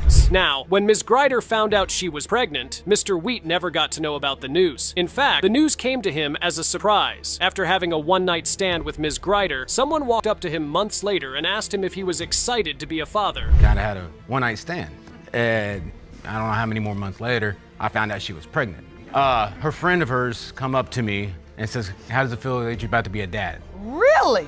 And so did you confront Ms. Grider? Yes. Well, didn't confront her, we talked about it. She goes, yes, there is a possibility that you are our father. At the time when Ms. Grider's daughter was conceived, she was intimate with 4 different men. I mean, we need all the juice from her story, right? She began to go into detail about how she ended up sleeping with 4 different men, and trust me, it was crazy. One of them was my boyfriend. He was living with me at the time, and he went away. And then Mac had moved in with me. I met him through a mutual friend of all of ours, and yes, we were sleeping together. And then I went out to Texas Nightlife and saw David and had a one-night stand with him at that time. Ms. Grider eventually got pregnant, and she did something really interesting. She told the 4 different men she was sleeping with that she was pregnant, and that there was a chance that 1 out of the 4 of them could be the potential father to her baby. I confronted Mac and David and told all of them. All 4 of them. You really. told them all? Yes. Listen, I'm pregnant and you could possibly be the father. Yes, I told all 4 of them. All right, so in the beginning, you did tell Mr. Wheat you could be my daughter's biological father, my child's biological father. Things start to get a little tricky in the courtroom. Ms. Grider finally gives birth to her baby, and she's asked who was with her through the process. Guess what? It wasn't Mr. Wheat. It happened that one of the men she was intimate with was present throughout the childbirth process, and he also believes he is the father of the baby. Who was with you when she was born? Mac Grider. Ah, now I get it. So the man you were with went through the process with you. Yes, Your Honor. So Mr. Wheat, it kind of left you as odd man out because she was with this guy. You were just the one-night stand, and even though you knew you were a possibility, you didn't feel like you really had any standing. Yes, Your Honor. Guess who was around in the courtroom? Mr. Grider, the other man, who also believes he is a potential father to Ms. Grider's child. And that wasn't the only mind-blowing thing. Ms. Grider and Mr. Grider were actually married at one point in time. What was your relationship with the defendant? She is my ex-wife. She's your ex-wife. All right. So do you think you are Sierra's, Miss Sloan's biological father? There is a possibility. Me and Charlene were sleeping together and staying in the same house, and we just having sex more than the other guy. The daughter in question was devastated by the entire situation. I mean, who wouldn't be? She had 2 different men in the courtroom fighting for the position of being her father, and to make things worse, her mother wasn't even sure which of the men was her actual dad. Upset that I never knew who my real dad was. And when you say you never knew? Never. You were always told that it was uncertain? I've had a father figure throughout the years, and he's watched me grow up and never really knew who my dad was. Oh, okay. Well, it's time we brought the cartoons down on this story of deception and uncertainty, wouldn't you say? It was time to find out the truth and know if the craziness was all worth it. The moment of truth is here, people. Brace yourselves for the result. Mr. Grider, you are not the father. I'm very sorry, Mr. Grider. I still love her no matter what. Mr. Wheat, you are not the father. I'm very sorry, Sierra. Mr. Williams claimed that from the moment he saw Ms. Mayberry, he automatically believed she was his daughter, even though the defendant was claiming he wasn't the father of her child. He hoped the DNA results would prove her wrong. Ms. Wynn, the defendant, claimed she never gave Mr. Williams a reason to believe or think he could be her daughter's father. Mr. Williams, from the moment you saw Quenisha Mayberry, you believe that she is your biological daughter, even though the defendant claimed you are not. You hope today's results prove what you have known for 35 years. Is that correct? Yes, Your Honor. Well, it was storytelling time, and Mr. Williams was asked to explain how he felt when he found out Miss Gree. Williams was his daughter. He claimed everything just made sense after he met her. She looked just like him. Her color tone matched his, and for him, that was enough proof. It was the first time I saw her. You know, she looked like me, fair skin, and I just knew she was my daughter. And when was this, sir? When she, about a week after she was born. Oh, right after she was born? Yes. You looked at her and you said, this is my daughter? Yep. Because you felt like she looked like you? Well, she's fair skinned, I was fair skinned, her mom is dark, and the other guy, he's darker. One thing was certain, though, Ms. Wynn wasn't bothered by any of Mr. Williams's feelings. She stood her ground and was insistent that she was very certain he wasn't her biological father, which then begs the question, how did the mix-up happen? Why do they both feel differently? He's not her father, Your Honor. Color don't mean nothing.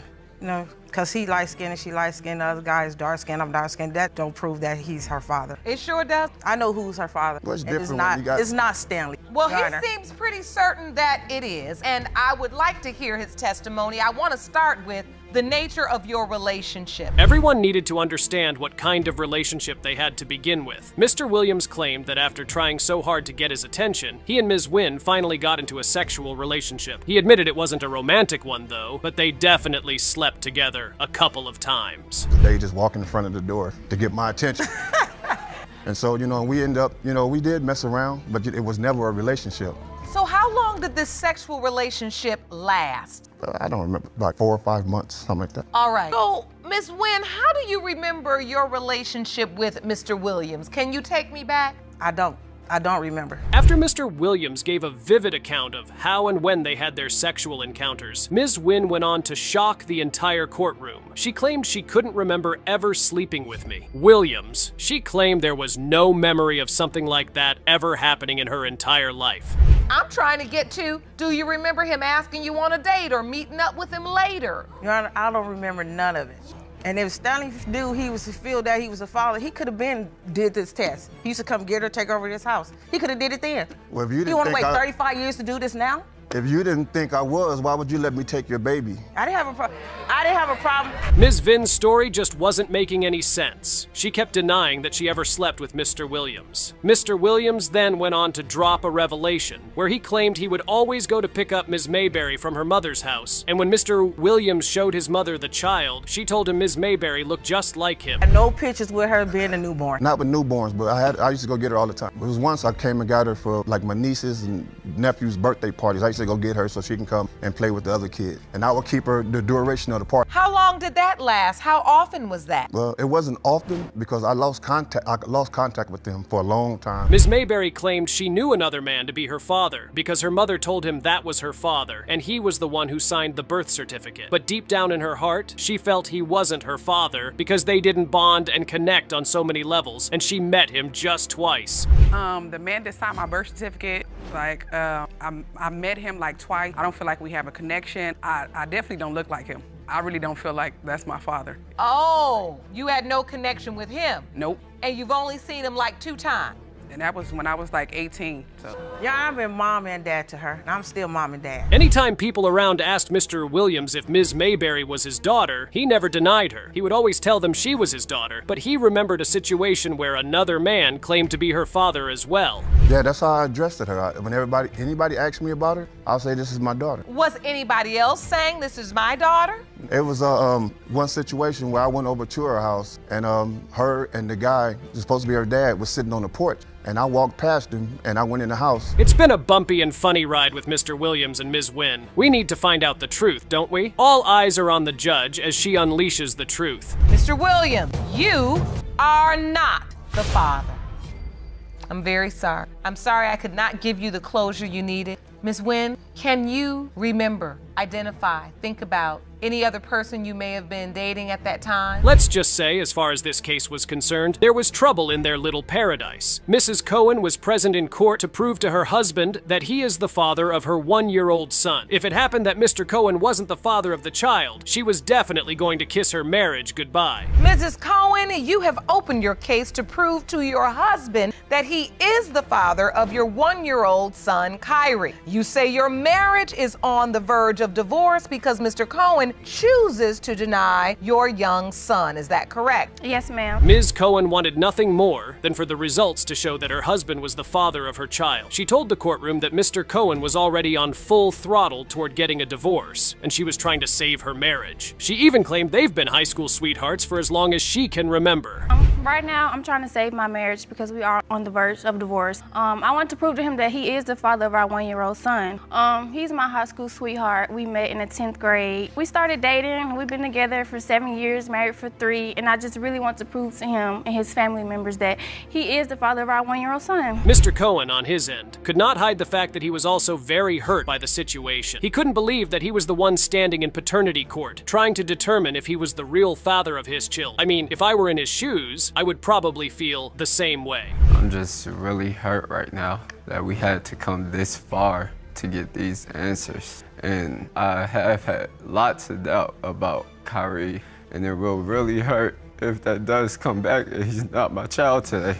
It really hurt. And I love my wife, and I want us to be together forever, but I can't get past this. After both of them had expressed to the court how the whole situation made them feel sad, it was time to get down to the real business. The judge asked Mr. Cohen how he found out his wife cheated on him, and he blew the minds of everyone in the courtroom. Me and Jasmine, we broke up. We said we was gonna be done with each other for good. We were still living under the same roof in the same house. Going into May, we began to have sex again, all that good stuff. I went through Jasmine's phone one day after we got back together, and her phone was locked. She had a passcode on it. Let's just say he didn't really trust his wife as much as you would expect him to. He claimed that while she was sleeping like a baby during one of those cozy nights, he unlocked her phone and found a secret that shattered his heart. I was about to lock the phone. Right when I was about to lock the phone, I opened up the notes in her phone, and I seen my name at the top. I was like, let me click on this note. Why is my name there? I clicked on the note, and there was 2 other names under my name. I instantly realized that was the people Jasmine had been intimate with because my name was first, which I took Jasmine's virginity. The story he was telling the judge got even crazier. After playing Inspector Gadgets, he found the man Mrs. Cohen had slept with. Being that his mind wasn't settled, he texted the guy and told him he was about to have a baby. The guy replied and said he slept with his wife only once, and there was no way he could be a father. I went in his DMs. How do you know it was the guy?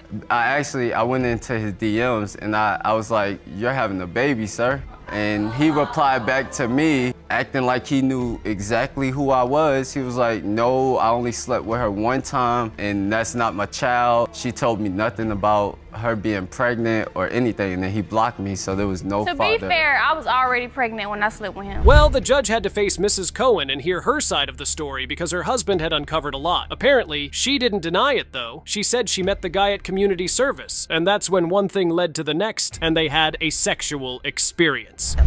We were on a break. He went to go stay with one of his family members, and I had to do community service, and I met him at community service. And he was just telling me that I'm beautiful and all this other stuff. That right there, I don't know. Was he doing that voluntarily?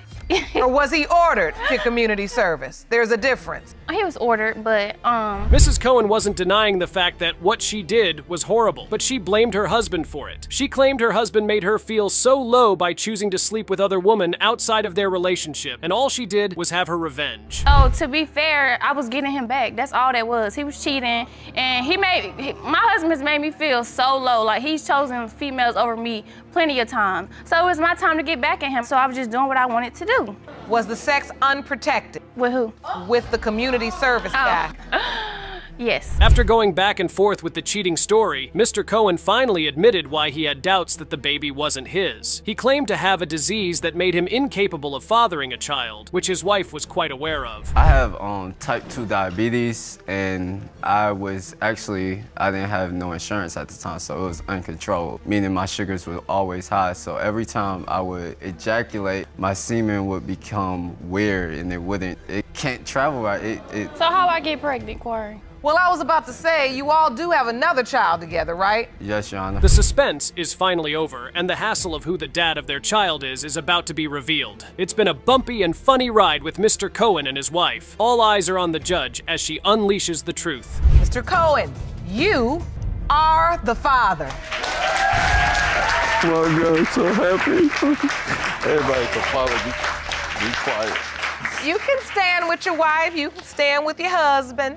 I'll tell you, I mean, some of the best life lessons come from the hugest mistakes. Ms. Ramirez dragged her ex-boyfriend to court to prove to him that he was the father of her baby. She claimed she was tired of him always denying that he wasn't the father, and all she wanted him to do was step up. Mr. Jordan claimed he was nowhere around Ms. Ramirez during her window of conception, so he can't be the father. Ms. Ramirez, you have dragged your ex-boyfriend to court because you are tired of him denying your 4-month-old daughter, Mila, and you're hoping today's results will make him finally step up. Is that correct? Yes, Your Honor. Ms. Ramirez wasted no time in talking about how he hasn't been there for her child. She claims she has been the one single-handedly taking care of both her kids, and she doesn't understand why Mr. Jordan doesn't want to help out.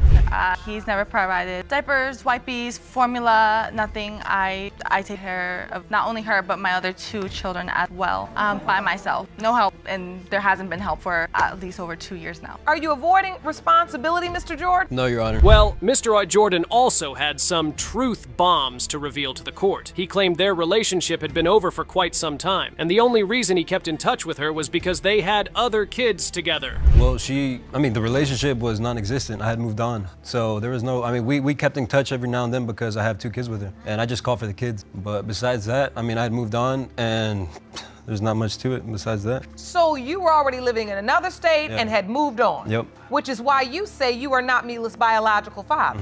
Correct. Mr. Jordan wasn't the only one who had things to reveal to the courtroom. Ms. Ramirez claimed that on some occasions, when Mr. Jordan came over to visit his other kids, they would usually have unprotected sex, and she told him she wanted another baby with him. And I had told him that I wanted another child with him, and he's even said that, if a woman says that, if they want another child or a child with him, that he feels the need that he has to.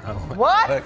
That's not true, bro. Yes, he has. Don't pay attention to that. But Your Honor, I just want to say also, when I broke up with her, I had found sex messages with other dudes. That was when I decided to... It was now a battle of who had the best proof to show the judge. Ms. Ramirez showed the courtroom a calendar of the period she conceived her baby, and it placed Mr. Jordan as the man she was sleeping with. Mr. Jordan said that was not true. He submitted his own evidence, which stated that he wasn't even around the period she claimed she was intimate with him.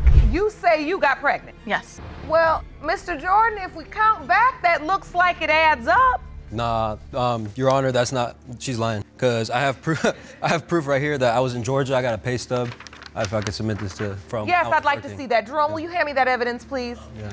So this is proof that I was working in Georgia. you were working in Georgia. Aside from submitting his evidence in the courtroom, he brought a witness who was going to prove he wasn't the father of her child. Trust me, Mr. Jordan came very prepared for anything that was going to happen in the courtroom. The witness happened to be Mr. Jordan's babysitter, who is also pregnant with him. First and foremost, of course, and ended up being his babysitter for his second child that he has, Adrian, for a few months, actually, while he was in Georgia. But now you're dating him and actually having his other baby, right? So how do you know Mr. Jordan is not Mila's biological father? Well, all hell broke loose after the babysitter, or should I say baby mama, walked into the courtroom. Apparently, Ms. Ramirez had been lying all this time. She didn't reveal to the court that she had been intimate with another man who wasn't Mr. Jordan. You have not testified to that in this courtroom. But I had said that I slept with him. He is another possibility, but it's like a 95 to 5% possibility. What math are you doing in here? Judge Lauren was getting tired of her lies, and trust me, if you were in the courtroom, I'm sure you would feel the exact same way. The other guy in the picture, who also happens to be a potential father, believes he is the father of her child. He knows he's a possibility. And that's what I've told him. He's only a possibility. So, Ms. Ramirez, tell the truth, because do I even need to go to this envelope? I mean, you talking in circles so much, I'm getting dizzy. What is the truth? The truth This looks like a man holding his baby. He's not the father. Like I said, he's just a possibility. Well, there's only one way to end this plot twist and series of lies that Ms. Ramirez has been telling the courtroom. The results from the DNA test are in, and it's time to reveal the truth as to the question of who the real father is. I hope we're all ready, because here it comes. Mr. Jordan, you are the father. I don't know the results, but I saw that one coming through like a Mack truck. You're right, she was gonna be upset if she found out that she was yours. This relationship is very messy. I think everybody has their little piece.